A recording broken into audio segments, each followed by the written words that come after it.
의인은 믿음으로 말미암아 산다고 고백을 했습니다. 오늘도 하나님을 의지하길 바라고요. 우리의 모든 신뢰와 또 의지하는 또 믿음이 하나님께 드려질 수 있기를 바랍니다. 그래서 오늘 하루도 우리가 어떤 일을 만나든지 두려워하지 않고 무서워하지 않고 또 하나님의 주신 믿음을 가지고 앞으로 나아가고 승리하는 귀한 하루 되시길 바랍니다. 자, 오늘 우리가 묵상할 하나님 말씀 디모데전서 6장 1절에서부터 10절까지의 말씀입니다. 종들은 자기 상전들을 범사에 마땅히 공경할 자로 알지니 이는 하나님의 이름과 교훈으로 비방을 받지 않게 하려 함이라. 믿는 상전이 있는 자들은 그 상전을 형제라고 가볍게 여기지 말고 더 잘 섬기게 하라. 이는 유익을 받는 자들이 믿는 자요 사랑을 받는 자임이라. 너는 이것들을 가르치고 구원하라.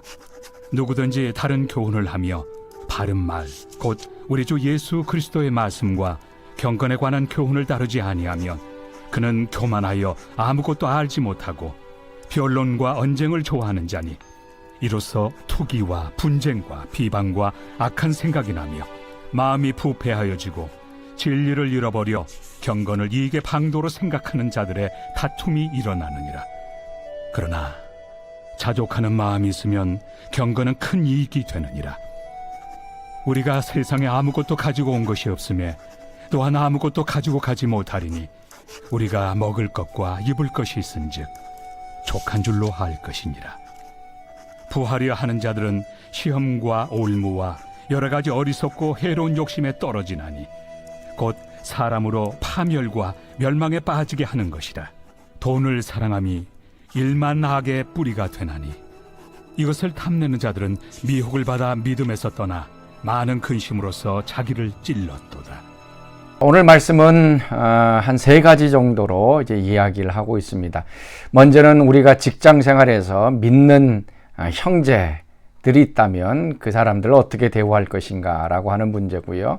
이제 두 번째는 이제 다른 교훈을 가르치는 다른 교리를 다른 사람들에게 퍼뜨리는 사람들을 어떻게 할 것인가. 그다음에 세 번째는 우리가 자족하는 마음, 그러니까 돈을 사랑하지 않는 마음을 어떻게 가질 것인가 하는 것에 대한 아주 실질적인 그런 부분들을 말씀하고 있습니다. 자, 먼저 2절 말씀 보면 우리가 일하는 직장에서 믿는 사람이 있을 때 어떻게 할 것인가 라는 것입니다. 자, 2절 말씀 보면 믿는 상전이 있는 자들은 그 상전을 형제라고 가볍게 여기지 말고 더 잘 섬기게 하라. 이는 유익을 받는 자들이 믿는 자여 사랑을 받는 자임이라. 너는 이것들을 가르치고 권하라. 직장 내에서 주인이 또 사장이 믿는 사람이라고 했을 때에 그 회사의 분위기는 아주 밝을 것입니다. 그리고 서로 협동하고 사랑하는 그런 모습이 있을 것입니다. 그래서 같은 믿는 사람이라고 해서 죄송합니다. 그 사람을 함부로 하지 말라. 가볍게 여기지 말라. 더 그 사람을 잘 섬겨라 라고 얘기하고 있습니다. 오늘 우리도 같은 직장에서 우리 교회에서 함께 신앙생활하는 사람이 주인일 수도 있습니다. 그때 교회에서 같이 형제자매고 뭐 집사님이고 권사님이고 그래서 직장 내에서도 어떻게 보면은 어떤 이 질서를 파괴하는 모습들이 드러날 수 있습니다. 그래서 그 주인을, 그 사장님을 더 잘 섬기고 다른 사람들이 볼 때에 예수 믿는 사람들은 뭐 위아래도 없고 질서도 없다라고 하는 비난을 받지 않도록 잘 섬기라. 왜냐하면 그 믿는 주인을 두었을 때의 유익은 그 밑에서 일하는 사람이기 때문에 그렇다라고 말씀하고 있습니다. 그 다음에 두 번째로 다른 교훈과 교리를 가르치는 사람들에 대해서 얘기를 하면서 이것이 이제 경제적인 것, 자족하는 것들로 연결이 됩니다. 자, 5절 말씀 보면 자, 마음이 부패하여지고 진리를 잃어버려 경건을 이익의 방도로 생각하는 자들의 다툼이 일어나느니라. 다른 교훈을 가르치는 사람은 4절 말씀에도 교만하여 아무것도 알지 못하고 변론과 언쟁을 좋아하고 투기와 분쟁과 비방과 악한 생각이 난다라고 얘기하면서 자연적으로 경건은 이익의 방도로 생각하는 사람들이다라고 얘기를 합니다. 쉽게 얘기해서 이 신앙생활하는 것은 이익을 얻기 위한 하나의 방편이다라고 하는 것입니다. 오늘날 우리 많은 그리스도인들이 갖고 있는 생각 가운데 하나가 바로 이것이죠. 신앙생활 하는 것은 우리가 경제적으로 부유하기 위해서, 우리 가정이 행복하기 위해서, 내 몸이 건강하기 위해서, 또 내 마음속에 근심과 스트레스가 다 떠나가고 마음의 평강을 얻기 위한 목적으로 신앙생활을 한다고 하는 생각. 이것이 다른 교훈이고 다른 교리다라고 하는 얘기입니다. 어떻게 보면 이런 것들은 부수적인 것들입니다. 하나님 안에서 우리가 누리는 모든 영적인 또 물질적인 축복 가운데 하나가 되는 것이죠. 그러나 이것을 목적으로 해서 신앙생활을 하게 되면 완전히 방향이 다른 교훈, 다른 교리로 빠지게 됩니다. 그래서 혹시 우리가 하나님을 섬기고 있는 것인지, 아니면 행복이나 성공이나 부여나 건강을 섬기고 있지 않는지 한번 좀 살펴봤으면 좋겠습니다. 믿으면 이런 것들이 자연적으로 따라오게 되어 있는데, 반대로 이런 것들을 얻기 위해서 신앙생활을 하는 사람들은 나중에 가서는 믿음의 파산을 하게 되어집니다. 자, 그러면서 6절 말씀에 자족하는 마음이 있으면 경건은 큰 유익이 되느니라. 이제 물질적인 것들로 이제 화제가 전환이 되면서 자족하는 마음을 얘기합니다. 자, 자족하는 마음은 뭡니까? 만족하는 마음이죠. 영적으로, 물질적으로 만족하는 마음이 있는가? 반대는 무엇인가 하면 항상 불평하고 불만족스럽고 뭔가 부족함을 느끼는 그런 사람들입니다. 우리가 이제 세상에서 물질적인 것이나 아니면 돈을 사랑하는 그 밑바닥에는 이 자족하는 마음이 이제 없게 되어집니다. 항상 뭔가 부족하다라고 느껴지는 그러한 마음들이 있어서 저것도 가져야 되고 이것도 가져야 되고, 그래서 자꾸 이제 탐욕이 생기고 그것을 이제 가지려고 하는 마음들이 우리 마음 가운데 들어와 있습니다. 특별히 우리는 이 소비 시대에 살고 있죠. TV를 틀면 이것 사라 저것 사라 하면서 내게 꼭 부족한 것이 많은 것처럼 우리를 이끌어 가고 있습니다. 그리고 그것을 사면 내가 더 행복해지는 것처럼 이제 유혹을 하고 있는 것이죠. 그래서 자꾸 우리 마음속에 결핍의식을 가져다 주고 있습니다. 그러나 여러분, 우리 마음속에 이 결핍의식, 이 부족함의 의식은 이게 채워지질 않습니다. 지금 현재의 직장에서 돈을 벌었을 때에 부족하다고 느끼는 그 사람은요, 현재의 그 월급보다 2배를 많이 주면 만족할 것 같아요. 근데 2배를 받고서도 마음속에 부족한 마음이 듭니다. 그리고 또 재미나게 또 3배의 월급을 주면 만족하지 못하고 또 계속 부족하는 느낌을 받게 돼서 더 많은 돈, 더 많은 물질을 벌어야 된다라고 얘기하고 있습니다. 여러분 기억하시기 바랍니다. 우리 마음속에 이 결핍의식을 갖고 살아가면 영원토록 우리 인생이 끝나도록 그것을 채울 수가 없습니다. 아무리 많은 것을 가져두어도 항상 결핍하고 부족하다라고 생각되어지면 그것을 계속 메워야 되고 그 구멍은 메울 수 없는 구멍이 됩니다. 자족하는 마음의 비결이 과연 무엇일까?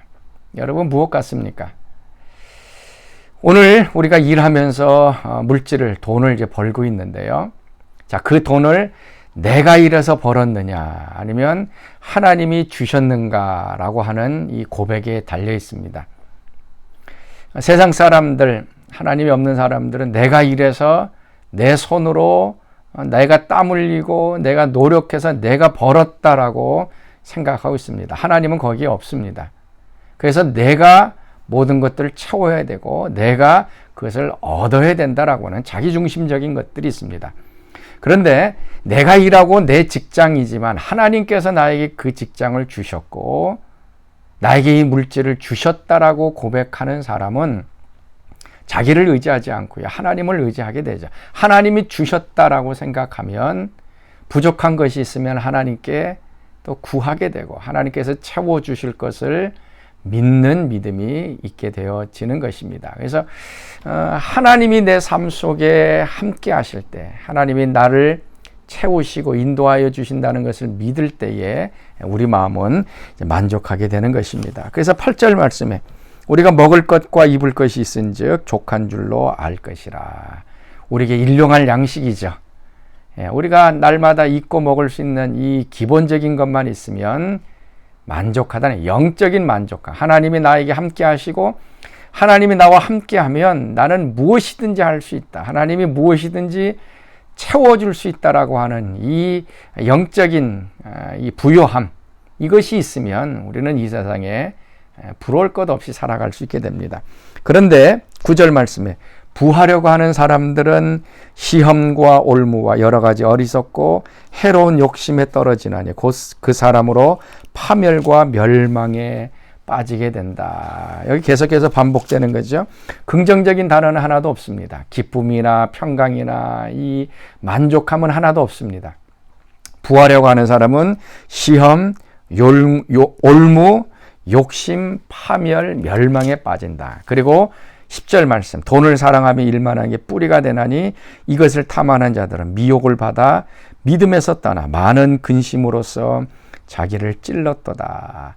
돈을 사랑하는 사람, 우리 그리스도인은 돈을 사랑하는 것이 아니라 돈을 사용하는 사람입니다.